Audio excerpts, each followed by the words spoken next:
Menurut Oatley, untuk memahami berbagai isu maupun interaksi antar aktor dalam kajian ekonomi politik global, kita dapat petakan atau menggunakan kerangka analisis berikut, yaitu dengan melihat 3 aspek, yaitu yang pertama, kepentingan, yang kedua, interaksi, yang ketiga, kelembagaan atau institusi.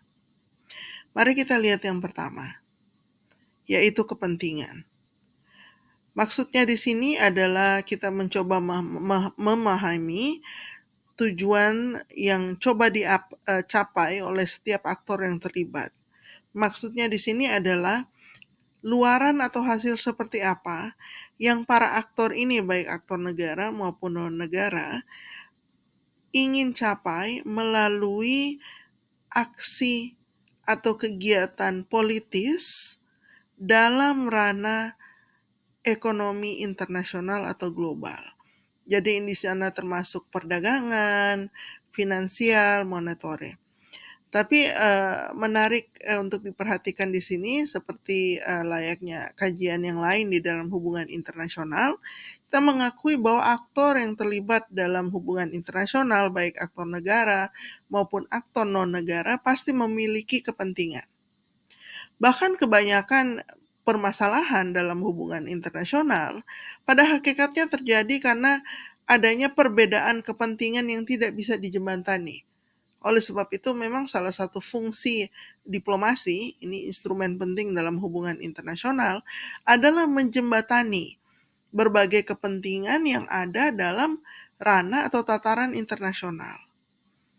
Jadi dalam isu atau kasus atau topik apapun, dalam kajian ekonomi politik global, penting dari awal kita pertama mengidentifikasi aktor-aktor yang terlibat dalam kasus tersebut atau dalam peristiwa atau kebijakan yang disorot, dan kemudian mencari tahu apa kepentingan para aktor ini.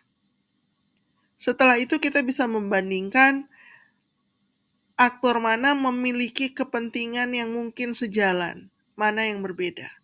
Jadi ini penting diidentifikasi dari awal. Yang kedua adalah interaksi. Interaksi di sini maksudnya adalah cara termasuk pilihan-pilihan dari para aktor yang terlibat yang kemudian saling berhubungan atau bersinergi untuk mencapai luaran atau hasil politis yang dituju. Jadi tadi setelah kita mempelajari kepentingan dan aktor mana yang mungkin memiliki kepentingan yang selaras, setelah itu kita amati interaksi antar aktor ini. Apa yang mereka lakukan bersama atau apa yang mereka tidak lakukan bersama-sama. Waktu mereka berinteraksi atau berkolaborasi atau melakukan hal secara bersama-sama, tujuan apa yang mau dicapai melalui interaksi tersebut? Kebalikannya, jika mereka memilih untuk tidak bekerja atau berinteraksi bersama-sama, apa tujuan akhir yang ingin dicapai? Jadi penting mengidentifikasi dan menganalisis interaksi ini. Yang ketiga, yaitu institusi atau kelembagaan. Dalam pemahaman hubungan internasional, khususnya ekonomi politik global, waktu kita sebut institusi, ini tidak selalu berbentuk organisasi yang formal.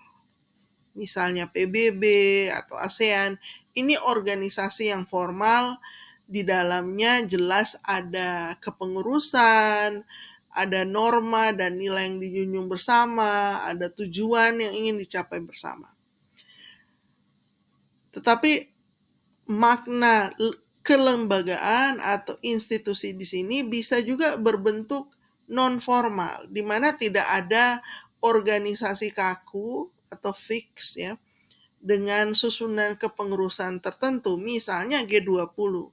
G20 kita bisa sebut sebagai sebuah institusi atau lembaga karena memiliki tata cara aturan main bersama, memiliki anggota, kemudian memiliki norma atau nilai yang dijunjung bersama dan tujuan yang ingin dicapai bersama. Tapi seperti yang kita ketahui, G20 tidak memiliki bahkan kantor atau sekretariat. Dia tidak memiliki struktur kepengurusan. Ya.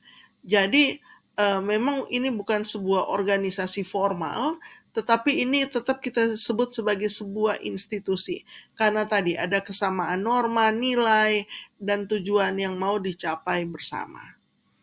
Nah, ini jadi penting kita identifikasi dari awal, karena institusi atau lembaga itu pada hakikatnya sekumpulan negara atau sekumpulan orang, tapi dalam hal ini sekumpulan negara yang memiliki kesamaan norma, nilai, visi, misi untuk mencapai sebuah tujuan bersama. Ya, ini disebut sebagai institusi.